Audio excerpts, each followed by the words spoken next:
The entire world was watching Elon Musk. Every headline, every Tesla update, every promise about the future of electric cars seemed to control the conversation. Investors believed Tesla had already won.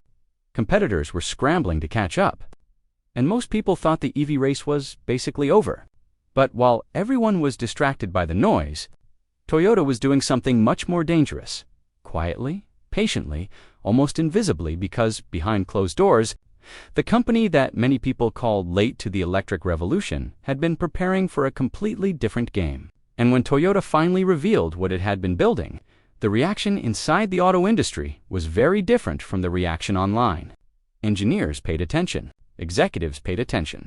Even Tesla supporters started asking uncomfortable questions, not because Toyota made the fastest electric car in the world, not because it made the most luxurious one, but because Toyota may have figured out something that Tesla, BYD, and almost everyone else underestimated. And it started with a decision that looked completely wrong at the time. For years, Toyota was criticized for refusing to fully commit to EV. While Tesla was dominating headlines and Chinese companies like BYD were flooding the market with affordable electric cars, Toyota kept pushing hybrids.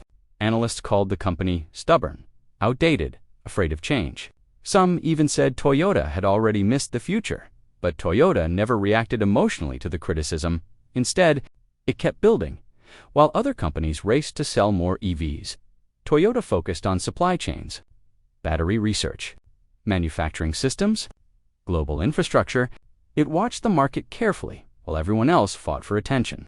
And that patience confused people because in the modern tech world, silence usually looks like weakness. But Toyota understood something most companies didn't. Winning the first phase of a revolution is not the same as winning the entire industry. And this is where the story starts to get uncomfortable for Tesla, because the deeper Toyota looked into the EV market, the more it saw problems nobody wanted to talk about publicly. Charging infrastructure still wasn't ready in huge parts of the world. Battery production remained expensive. Raw materials like lithium and cobalt were becoming geopolitical weapons. And even customers who loved EVs still worried about range, battery lifespan, and repair costs.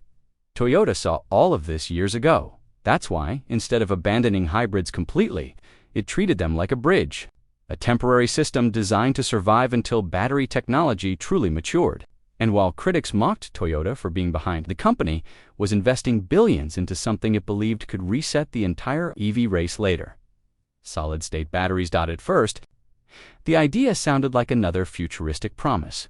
The industry had heard these claims before. Faster charging, longer range, safer batteries. Every company talked about breakthroughs. But Toyota kept pushing forward quietly, without making huge public promises every few months. Then, reports started leaking out. Toyota claimed its future batteries could potentially charge in around 10 minutes and deliver ranges far beyond what most current EVs offer. Suddenly, the conversation changed, because if that technology actually works at scale, then one of Tesla's biggest advantages disappears almost overnight. And that wasn't even the most surprising part. The real shock came when Toyota introduced a vehicle that looked less like an experiment and more like a warning, the Toyota bZ5. When people first saw the price, many thought there had to be a mistake. Around $18,000 for a modern electric crossover backed by Toyota's manufacturing power sounded almost impossible in today's EV market, especially when competitors were still struggling to make affordable EVs profitable. But Toyota wasn't trying to make the flashiest car, it was trying to make the most dangerous one, because the bZ5 wasn't designed to dominate headlines. It was designed to reach millions of normal people, families, middle-class buyers, emerging markets, customers who wanted reliability more than internet hype. And once people understood that, the industry started paying much closer attention. The design looked futuristic enough to compete with modern EV trends. The software experience improved dramatically. The vehicle included advanced safety systems, large digital displays, smart connectivity, and over-the-air updates. But the most important detail was hidden underneath everything else. Toyota was combining affordability with scale. And very few companies in the world can do that consistently. Tesla built an incredible EV brand. BYD mastered aggressive production growth. But Toyota already had something both companies were still trying to fully build. Globally, trust developed over decades. Millions of people around the world already believe Toyota cars last forever.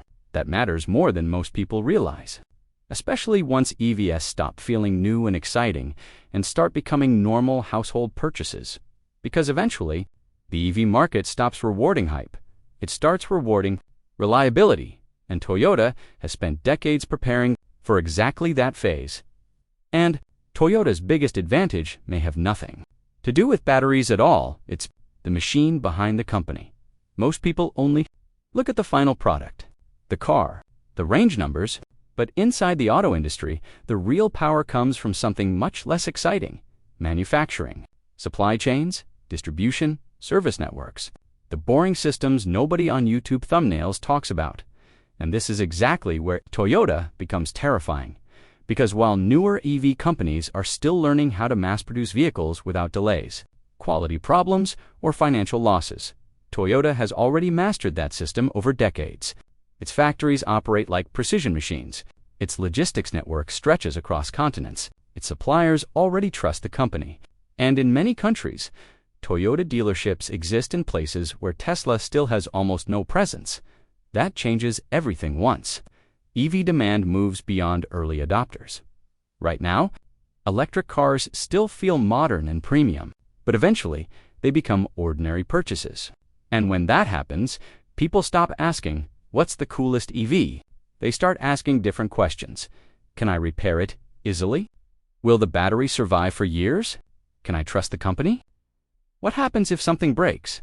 Toyota understands this psychology better than almost anyone, and that's why the company's strategy suddenly looks much smarter in hindsight.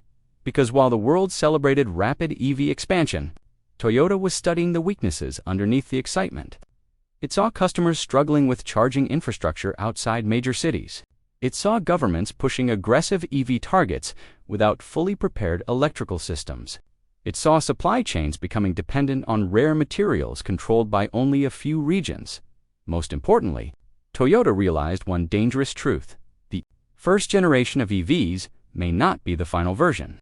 People actually keep long-term.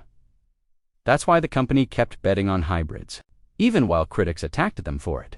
At first, the decision looked defensive, almost outdated.